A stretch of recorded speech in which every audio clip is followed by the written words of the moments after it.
Behold, your Lord said to the angels, I am going to place a vicegerent on earth. The Arabic word is khalifa. It means a representative or an emissary of mine. And they said, the angels said, will you place therein one who will spread corruption and shed blood, while we celebrate your praises and glorify your holiness? And God said, He said, truly I know what you do not know. See, that's the verse that hooked me. That's the verse that caught my attention. That's the one that kept on making me read the story again and again and again. Because listen to the way it begins. Behold, your Lord said to the angels, I am going to place a representative of mine on earth, a vicegerent of mine, an emissary, one who acts on my behalf. I thought, that's not the way it goes. You're not supposed to be placing man on the earth in some positive role. You place man on earth as a punishment for his sin. Clearly, I knew the author didn't quite get the point.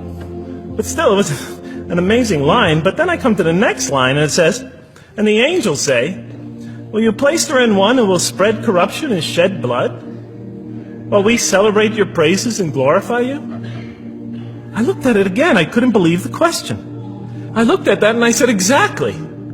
That would be my question. Why would you create this being, supposedly for some positive role, when he's capable of doing tremendous wrongdoing, when he could spread corruption and shed much blood?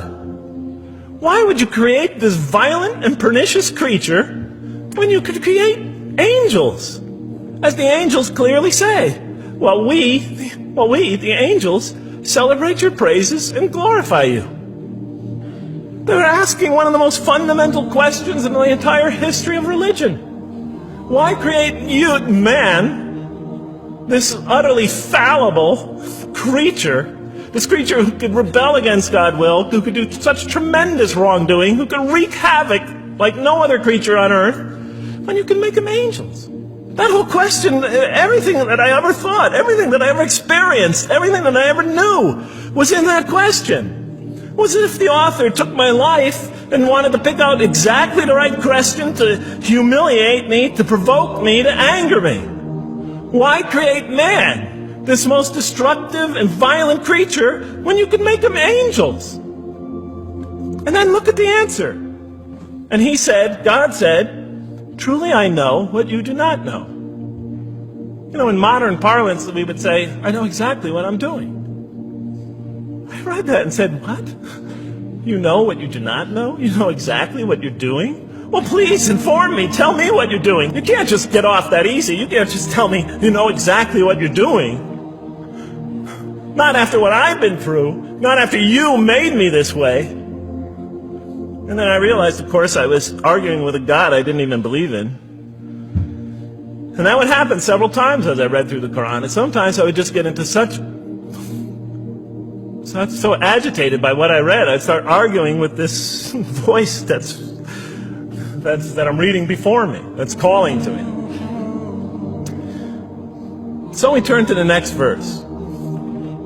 It turns out that the Quran just doesn't dismiss the question. It starts to answer it a little bit. And in the next verse it says, and he taught Adam, God taught Adam, the names of all things. And then he placed them before the angels and said, tell me their names if you are right. So this verse is clearly referring to the previous one. But notice what it says. And he taught Adam the names of all things. So here we see Adam is not only just a creature who knows how to name things, who's acquiring the gift of language, but he's also a learning creature. God is teaching him. Now right here, right in this verse, and it'll come even clearer in the subsequent verses, that the very first thing that the Quran is going to emphasize here is man's intellect. He is a learning creature. He is taught. And what is he taught? What is one of the great intellectual gifts he's given? In response to the angel's question, the gift of language. Because through language, mankind can not only learn, but he could learn things not only through his own experience, but he could learn things that other people have experienced of times and places that are hundreds, thousands of years and miles separated from him. And so that all our knowledge becomes cumulative. Every generation learning from the generation before it. I'm learning today from authors I read from other sides of the world that may have existed 2,000 years ago. And so we all contribute to our collective learning and knowledge. And so what I'll see later in the Quran, And the Quran will emphasize this again and again and again. Like in one verse it says, read in the name of your Lord who created a man out of a tiny creature that clings. Read, it commands the reader. For your Lord is most bountiful. Why is he most bountiful? What great gift did he give you? For he taught man the use of the pen, and through it taught him what he otherwise could not know. And he taught Adam the names of all things. And then he placed them before the angels and said, tell me their names if you are right. Okay, you have this objection you have this natural question about this creation of mankind. Here, this mankind is this human being, this human creature is a learning creature. He has many intellectual gifts. Here, I'm going to place these things before you. Tell me their names if you are right about man. And what did the angel say? Glory to you. We have no knowledge except what you have taught us. In truth, it is you who are knowing, the wise. They say this task, this intellectual test that's put before them is beyond their grasp. And so in the next verse we read, and he said, "O Adam, tell them their names." And when he had told them their names, notice how it's just like it's nothing for him. For mankind, he has this phenomenal ability. And that's clearly the point of these verses. Even though I felt that the author didn't quite, it was as if I realized that he didn't misunderstand the story.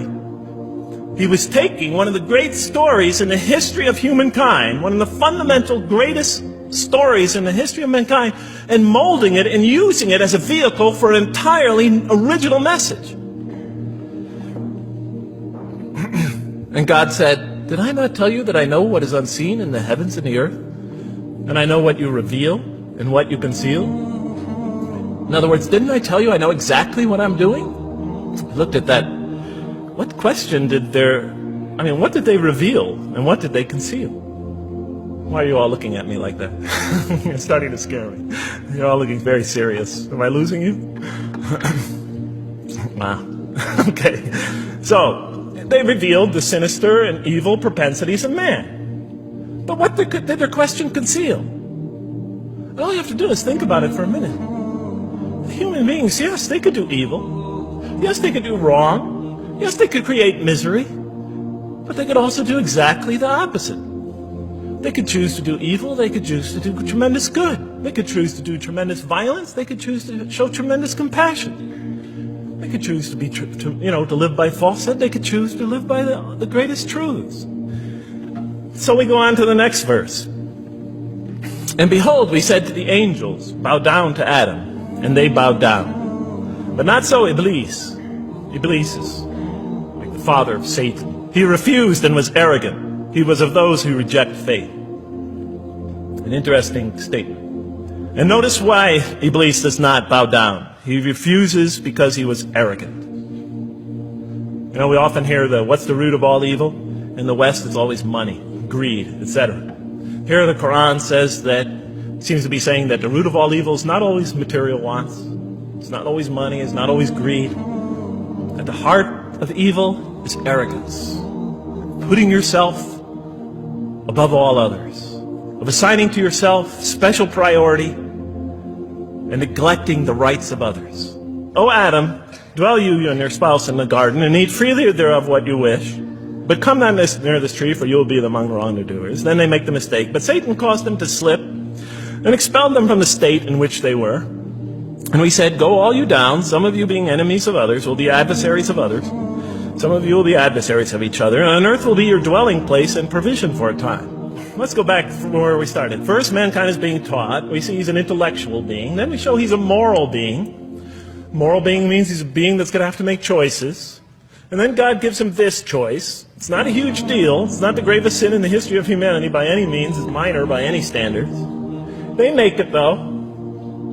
We see that God originally intended to put man on earth as his vicegerent. When does God finally put him on earth? What signals that he's ready to begin? He makes his first independent choice. It's not the worst deed in the history of humanity. It's minor on anybody's scale. But it shows that mankind is ready to act on his own.